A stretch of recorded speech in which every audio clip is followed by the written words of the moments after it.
reka nongere mbasuhuze kandi mbifurize kugira ibihe byiza nshuti bakunzi ba Ibendera TV. Nizere ko meze neza kandi mukomeje kugubwa neza aho muherereye hose. Ikaze makuru yo kuri uyu munsi turi kuwa kane ni tariki 19 z'ukwezi kwa kabiri muri uyu mwaka w'ibihumbi 2026. Reka nizere ko meze neza. Twinjiye muri aya makuru n'amakuru n'ubundi turaza kunyura hirya no hino, ariko tukibanda cyane cyane mirwana mu burasirazuba bwa Repubulika Iharanira Demokarasi ya Kongo. Aya makuru turaza kuyahera mu gihugu cy'u Burundi. Biravugwa ko Perezida Neva yasohotse mu biro igitaraganya kubera ifungwa ry'abanyamakuru batatu ku gitutu cy'abakomeye. Turaza kurebera hamwe uko ibi byagenze. Muri aya makuru uraza kunyemerera kandi nkujyane mu bice bya Poezero nkubwire ko abacanshira bagera kuri 7 bamaze kuraswa na mama 23. Ni mu mirwano ikomeye yaramutse mu gitondo cyo kuri uyu munsi. Aha naho turaza kunyarukirayo turebere hamwe uko ibintu byifashe. Ingabo z'u Burundi na FARDC zahuye n'uruva gusenya mu bice bya Remera. Ni mu mirwano bakubitiwemo ndetse bagahabwa isomo rikomeye cyane. Turaza kurebera hamwe uko byagenze. Umuriro w'amasasu y'imbunda ziremereye n'izoroheje wongeye kumvikana mu misozi y'Umurenge ni muri Kivu y'Amajyepfo muri Repubulika Iharanira Demokarasi ya Kongo. Muri Zambia abanyekongo barenga 80 bose basohowe muri iki gihugu badakoza amaguru hasi. Turaza kurebera hamwe uko ibi byagenze, ariko kandi hari n'abandi mbona basohowe nabo amaguru adakozwa hasi, ndetse by'umwihariko abarundi bo ndabona imibare yabo ari myinshi. Turaza kubirebera hamwe. Ndaza kandi kukubwira yuko kugeza ubu Repubulika Iharanira Demokarasi ya Kongo yahaye Amerika ikirombe cyo gucukurwamo amabuye y'agaciro giherereye mu bice bigenzurwa n'abarwanyi ba M23. Ese ibi bizagenda gute? Leta Zunze Ubumwe za Amerika izajya gucukura iki kirombe ku mbaraga? Ibi nabyo turaza kubyitsaho kubyo burambuye. Uraza kunyemerera nituze kuba dufite umwanya tuze no kunyarukira muri iyi nkuru igaruka ku byatangajwe cyase byakizwe hanze n'ubutasi bw'igihugu cya Kenya, aho bwamaze kugaragaza umubare w'abanyakenya bari mu ntambara ya Ukraine n'Uburusiya. Ibi turaza kubirebera hamwe. Abaturage mbona barenga 1000 rwose ni mubare munini cyane. Ibi turaza kubyinjiramo tubisesengure ku buryo burambuye. Mwese nongeye kubaha ikaze. Reka nizere ko meze neza. Reka nizere ko uyu wa kane ukomeje kubabera uwa kane w'amahoro, amahirwe n'imigisha myinshi. Hanyuma niba wamaze kugera hano ndongera kukwibutsa unkorere like niba ubwa mbere ugeze hano ku Ibendera TV, unkorere subscribe, uraza kuba ukoze cyane. Nitwa Mukada. Reka ibintu tubigenze gutya, kanyuma mu kanya gato cyane ngaruke twinjira muri aya makuru ku buryo burambuye.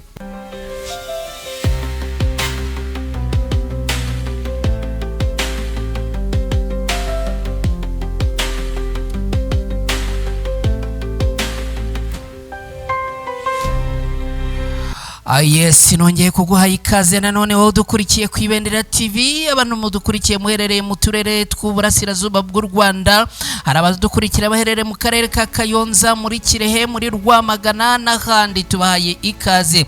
Abadukurikira bari mu majyaruguru iyo za Gakenke na Gicumbi na Musanze namwe tubahaye ikaze. Abari Burengerazuba, abari Karongi, abari Rubavu na Rusizi ndetse na Ngororero namwe tubahaye ikaze. Hari abari mu majyepfo, abari Huye na Gisagara namwe tubahaye ikaze. Hanyuma abari mu mujyi wa Kigali namwe nago twabarenza ingohi, abari Gasabo, abari Kicukiro na Nyarugenge namwe tubahaye ikaze. Abantu bari Goma muri Repubulika Iharanira Demokarasi ya Kongo, abarahitwa Rucuru, abarahitwa Masisi, abarahitwa Kisangani, abari Bukavu namwe tubahaye ikaze muri aya makuru. Abari mu Burundi mumeze mute? abari Cibitoke tubahaye ikaze n'ahandi hatandukanye namwe tubahaye ikaze, abari mu gihugu cy'Ubugande, abari muri Kenya, abari muri Tanzania, abari muri Zambia, abari muri Sudani, abari Malawi na Mozambique, namwe tubahaye ikaze muri aya makuru. Hanyuma abantu muherereye muri Leta Zunze Ubumwe za Amerika, namwe yambusana, abari mu Bubiligi, abari mu Buholandi, abari muri Canada, abari muri Australia n'akandi tubahaye ikaze. Twinjiye muri aya makuru yo kuri aya masaha, na makuru rero twinjiyemo ku buryo burambuye hano ku Ibendera TV. Mu gihugu cy'u Burundi, Perezida Neva yasohotse mu biro igiteraganya kubera inkuru y'ifungwa ry'abanyamakuru abagera kuri batatu. Amakuru aturuka mu gihugu cy'u Burundi aravuga ko ku munsi w'ejo kuwa gatatu i Bujumbura abanyamakuru batatu Murundi n'abanyamahanga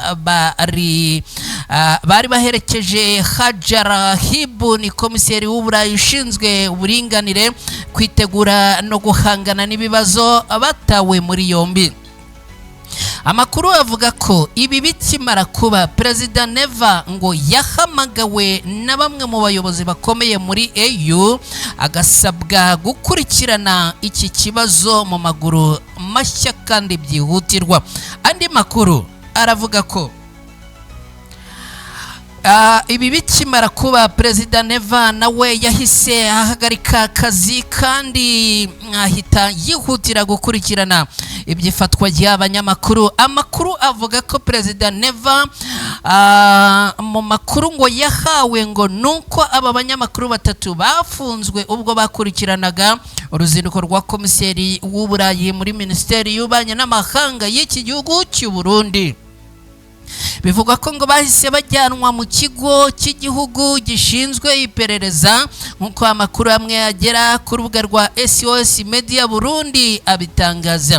Uko batawe muri yombi n'impamvu zatumye bafungwa ntabwo zirashyirwa ahagaragara, gusa bikavugwa ko ngo Uburundi bwaba bufite ibyo bashinja mu ibanga rikomeye cyane. Kuwa kabiri tariki 17 Gashyantare nibwo Hajara Hibu yatangiye uruzinduko rwe mu karere ahereye Kinshasa mbere yo kujya mu Burundi ku munsi w'ejo kuwa gatatu.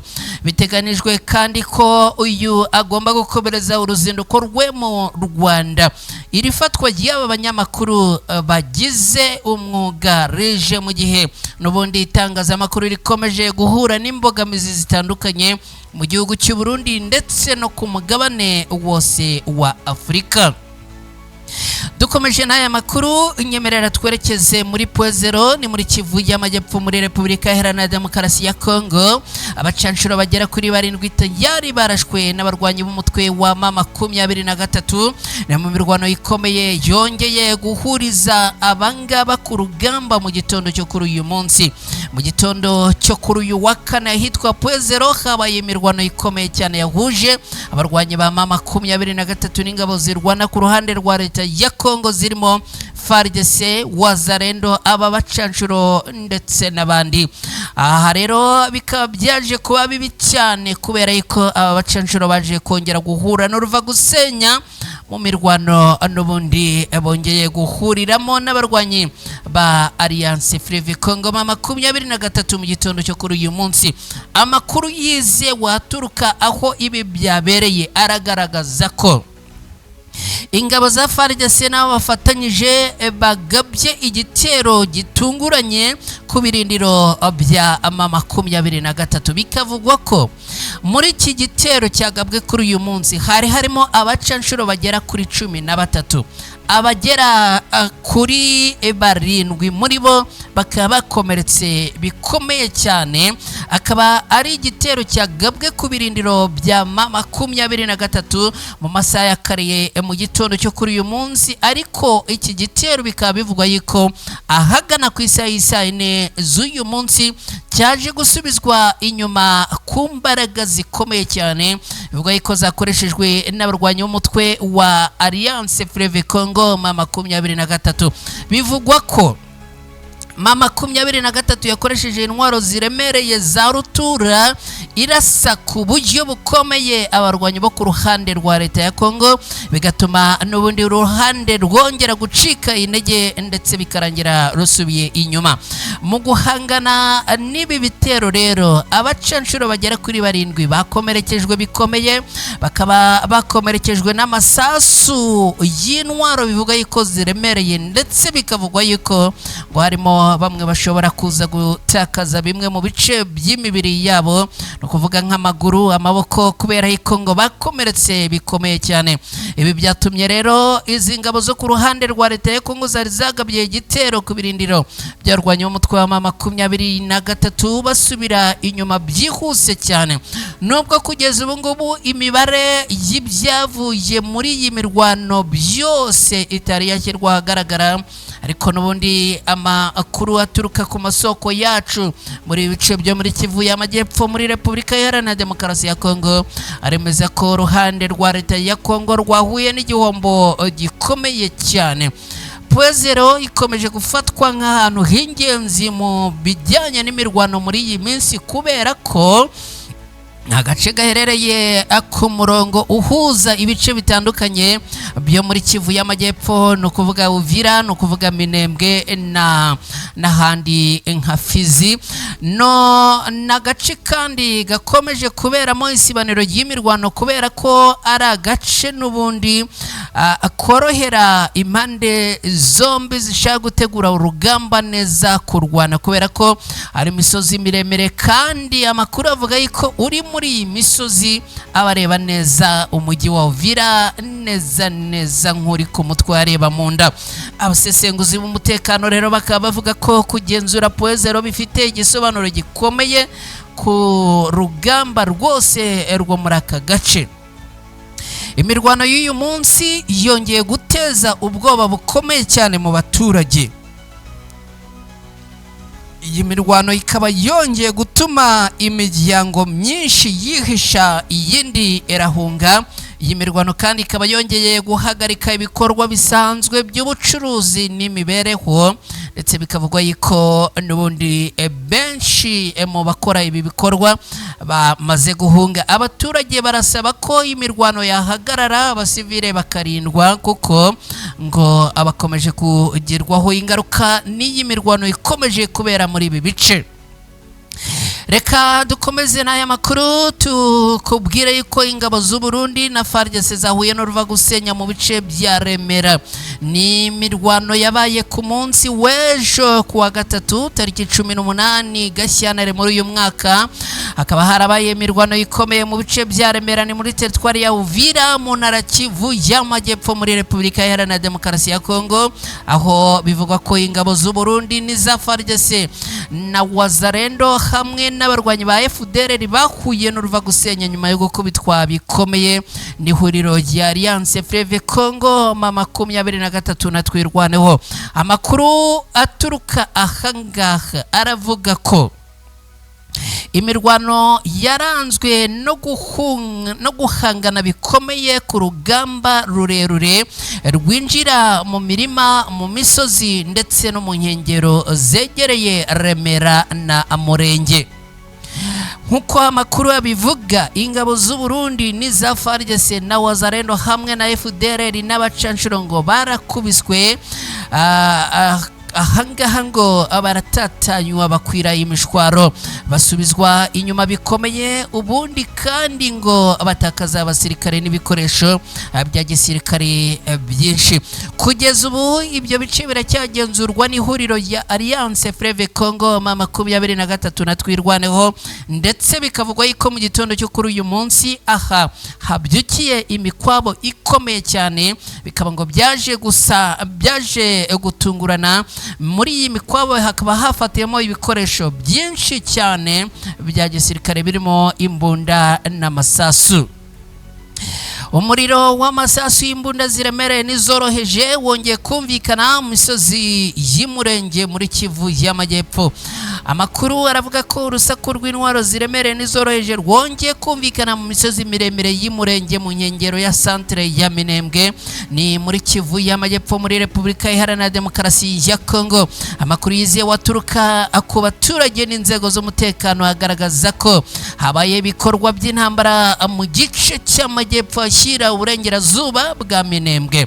Nkuko amakuru abivuga, uruhande rwa leta ya Kongo ruri ku isonga n'ingabo z'u Burundi, ni ukuvuga FDNB bari kumwe na FARDC, Force Armée de la République Démocratique du Congo, hamwe n'abarwanyi ba Wazalendo n'abacancurongo bagabye ibitero ahitwa Kivumu, ni mu gice kizwi nka Marango mu nkengero za Minembwe.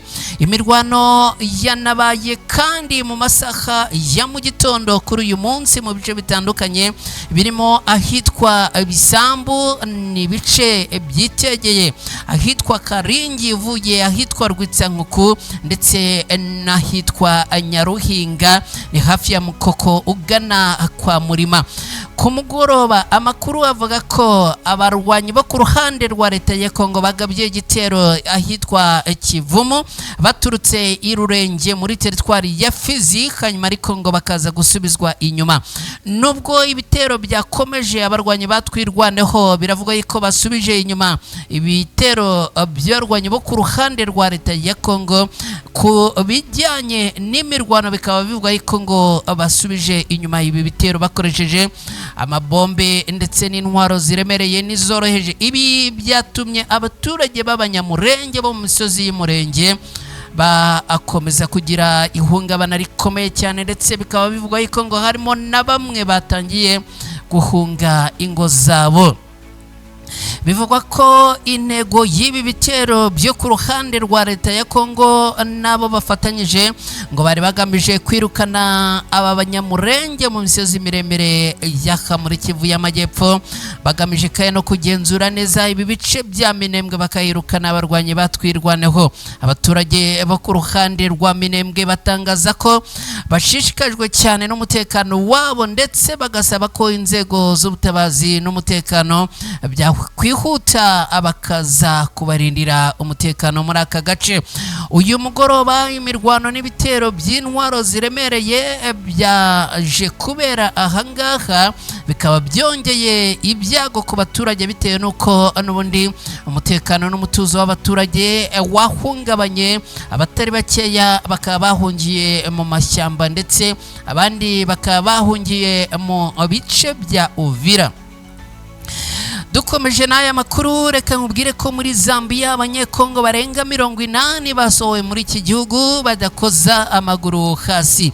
Leta ya Zambia yatangiye umukwabo ukomeye wo gushakisha abanyamahanga baba ku butaka bw'iki gihugu badafite ibyangombwa byemewe n'amategeko. Ni igikorwa cyaje gusiga abanyekongo barenga 80 bafashwe, bamwe basabwa kuva muri iki gihugu byihutirwa, abandi bimurwa ku ngufu bajyanwa mu nkambi kugira ngo babarwe nk'impunzi. Amakuru aravuga ko usibye abakandi hari n'ababa ngo bafunzwe. Nkuko byatangajwe, uyu mukwabo ngo wabereye cyane cyane mu mujyi wa Ndora, ni mu ntara ya Copperbelt, aho inzego z'umutekano zifatanyije n'urwego rushinzwe abinjira n'abasohoka zasatse mu duce dutandukanye turimo ahitwa Hillcrest, ahitwa Mitengo, ahitwa Kawama, ahitwa Kanshenshi n'ahitwa Adorahiri. Ubuyobozi bwa Zambia bwatangaje ko muri rusange abantu bagera ku 170 bakomoka mu bihugu bitandukanye aribo bafatiwe muri uyu mukwabo, bakaba bakekwaho kuba muri icyo gihugu abatabifitiye ibyangombwa byemewe n'amategeko. Muri abo ngabo abanyekongo 80 barimo n'impunzi nibo bagaragaye ku bwinshi. Muri bo abanyekongo 15 bari barahungiye muri Zambia bafatiwe Indora, basabwa kuhava ku gahato abajyanwa mu nkambi ya Meheba imwe mu nkambi nini zakira impunzi z'icyo gihugu. Abandi 36 barimo abakuze 10 n'abana 26 birukanwe ku mugaragaro kubera kutagira ibyangombwa byo kuhaba, bambukijwe umupaka wa Saniya basubizwa muri Repubulika Iharanira Demokarasi ya Kongo badakoza amaguru hasi. Abanyekongo 5 bagumye mu maboko y'inzego z'umutekano mu gihe iperereza rikomeje ku byaha bakekwaho bifitanye isano no kurenga ku mategeko agenga binjira n'abasohoka muri iki gihugu. Hari kandi n'abanyeshuri bakomoka muri Kongo bigaga muri Zambia ariko badafite ibyangombwa bibemerera kuhatura cyangwa kuhakorera, nabo basabwe kuva ku butaka bw'iki gihugu vuba na bwangu. Uretse Ndora, imikwabo nk'iyi kandi yanakomereje mu murwa mukuru Lusaka, aho nk'uko byatangajwe hafatiwe abantu bagera kuri 242 bakekwa kuba muri Zambia mu buryo bunyuranije n'amategeko. Muri aba ngaba harimo Abarundi 217, Abanyatanzania 15, Abanyarwanda 8 n'Abanyekongo bagera kuri 2. Bamwe muri aba bahamijwe amande n'inkiko, abandi bahabwa ibihano birimo igifungo. Hakaba hari kandi n'abantu 165 bafatiwe mu mikwabo yabereye Lusaka mu kwezi kwa mbere mu mwaka w'2026 bakekwaho kuba muri Zambia abatabyemerewe, ariko kugeza ubu bakaba bataracirwa imanza. Na Martin Shika ushinzwe ibikorwa byo guhuza ikigo n'abakigana mu biro bishinzwe abinjira n'abasohoka muri Zambia atangaje ko iyi mikwabo igamije gukaza iyubahirizwa y'amategeko no kugabanya ubucucike bukabije muri gereza zo muri icyo gihugu, kuko ngo zimaze kurenza ubushobozi bwazo bwo kwakira abafungwa. Yasobanuye ko gufata no gusubiza mu bihugu byabo abanyamahanga badafite ibyangombwa biri mu ngamba zo kugabanya umubare w'abafungiye ibyaha bijyanye no kurenga ku mategeko agenga binjira n'abasohoka muri iki gihugu cya Zambia. Yasabye abaturage gukorana bya hafi n'inzego z'umutekano bagatanga amakuru ku bantu bakekwaho kuba bararenze ku mategeko. Anibutse ko uzafatwa tubahiriza amategeko ashobora gutabwa muri yombi, agacibwa amande, agafungwa cyangwa akirukanwa burundu ku ngufu. Iki gikorwa kije mu gihe akarere ka Afurika y'Amajyepfo hakomeje kugaragara ingendo z'abimukira n'impunzi zihunga umutekano muke n'ibibazo by'ubukungu by'umwihariko mu burasirazuba bwa Repubulika Iharanira Demokarasi ya Kongo. Reka dukomeje n'iyi nkuru tubabwire ko twimukiye mu yindi nkuru igaragaza ko Repubulika Iharanira Demokarasi ya Kongo yahaye Amerika ikirombe cyo gucukura mo amabuye y'agaciro giherereye mu bice bigenzurwa n'abarwanyi ba Alliance Fleuve Congo 23. Repubulika Iharanira Demokarasi ya Kongo yongeye guha ikirombe gicukurwamo Korta cya Rubaya ku rutonde rugufi rw'imitungo y'ingenzi iri guha Leta Zunze Ubumwe za Amerika mu rwego rw'ubufatanye mu by'amabuye y'agaciro bw'ibihugu byombi. Abantu baribaza uko ibi bizagenda. Iki kirombe cya Rubaya kugira ngo gicukurwemo n'amabuye y'agaciro cyane cyane ahangaha hagenzurwa n'abarwanyi ba Alliance Fleuve Congo 23. Ibintu rero bikaba byongeye gukomera no kuzamba.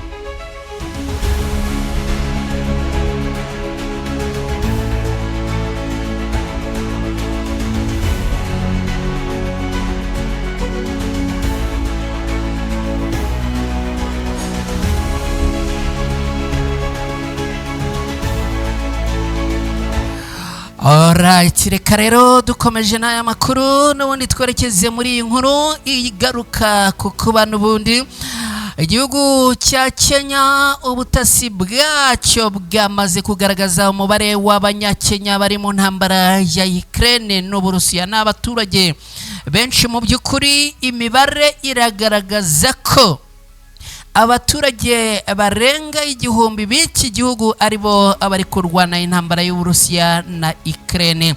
Bikubiye muri raporo urwego rushinzwe ubutasi bwa Kenya bwagejeje ku nteko ishinga amategeko y'iki gihugu. Iyi raporo ivuga ko abenshi mu banyakenya bisanze muri iyi ntambara nyuma yo gushukwa bakisanga abasinye amasezerano ya gisirikare.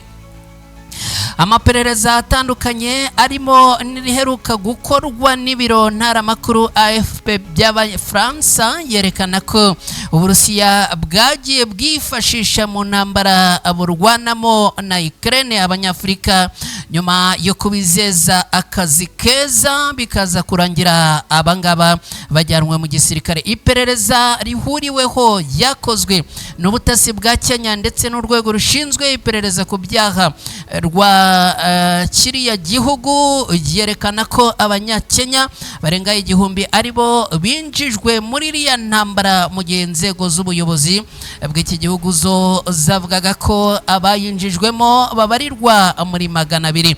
Umukuru w'abafite ubwiganze mu nteko ishinga amategeko ya Kenya yitwa Kimani Nchungwashi yagaragaje ko abanyakenya bava mu gihugu abagendeye kuri viza za mukerarugendo bakinjira mu gisirikare cy'Uburusiya. Bakaba ngo binjira muri iki gisirikare banyuze Istanbul muri Turukiya, ndetse hari ngo n'abanyura iya Abu Dhabi ni muri Leta Zunze Ubumwe z'Abarabu. Yunzemo avuga ko kubera gukaza ingamba z'umutekano ku kibuga cy'indege cya Nairobi biba ngombwa ko abajya mu gisirikare cy'Uburusiya baca mu bindi bihugu bya Afurika mu kwirinda ko babonwa cyangwa bavumburwa. Kenya kuri ubu ivuga ko mu baturage bayo bagiye kurwana muri Ukraine 39 barwaniye kugeza ubu 39 barwariye mu bitaro, abagera kuri 28 bakaba baraburiwe irengero mu gihe abagera kuri 89 bakiri ku rugamba. Kuri ubu Minisitiri w'Ububanyi n'Amahanga wa Kenya ni Musalia Mudavadi arateganya gusura Uburusiya mu kwezi kuri imbere mu rwego rwo kuganira n'ubuyobozi bw'iki gihugu ku ikoreshwa y'abanyakenya mu ntambara iki gihugu cy'Uburusiya kirwanamo na Ukraine. Ngayo nguko ibintu byifashe kugeza ubu ngubu. Amakuru rero yo kwibendera TV tukaba tuyasoreje ahangaha. Reka nongere nkwibutse ko ani kwibendera TV niba bamaze kugera hano ntugende utankoreye like, niba kandi binakoreye nkorere subscribe uraza kuba ugize neza cyane. Ubwo ndavuga kuri wowe mushyashya mu gihe ukora subscribe kandi wibuke no gukora kuri ako kantu kameze nk'inzogera ni signe dora notification kugira ngo butaha amakuru ajya kwizanira udatakaje umwanya wo kujya kuyashakisha. Nitwa Umukada, hani kwibendera TV. Mwese mugire umunsi mwiza, mugire ubuzima bwiza kandi Imana ikomeze kubana namwe.